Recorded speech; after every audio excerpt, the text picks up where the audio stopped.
The story about Mr. Siemens is interesting, very interesting. Mr. Siemens first had a hip problem when he was in the military, he was in the Navy. They x-rayed him. He had a condition called a giant cell tumor of the upper end of his right hip. He ultimately wound up with a hip replacement at that time, and so this is going back probably 30 years. The first hip replacement he had actually failed relatively quickly, and he ultimately went back in a year later and had a revision hip replacement with an older type of tumor prosthesis to replace the entire upper end of his thigh bone. He did very well with that, and did well with that for a number of years.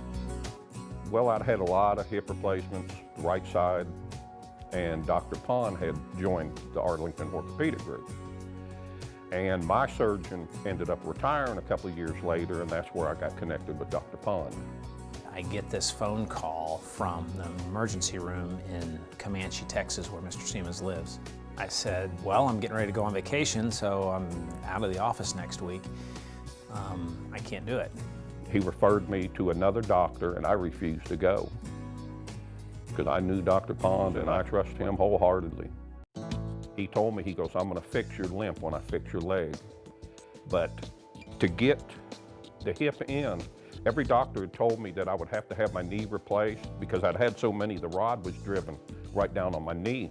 Dr. Pond put in a 6-inch bone graft to support that so I could keep my knee. We did a revision procedure where we had to put a new thigh bone component in there. So we had to take the old one out and put a new one in. And he ended up doing very well with that. I mean, did great. I was in the hospital 3 days, and I walked out on an artificial hip. I've never done that before. Today, my life is so much better. I don't have the limp. I think I'm golden compared to what I should be like.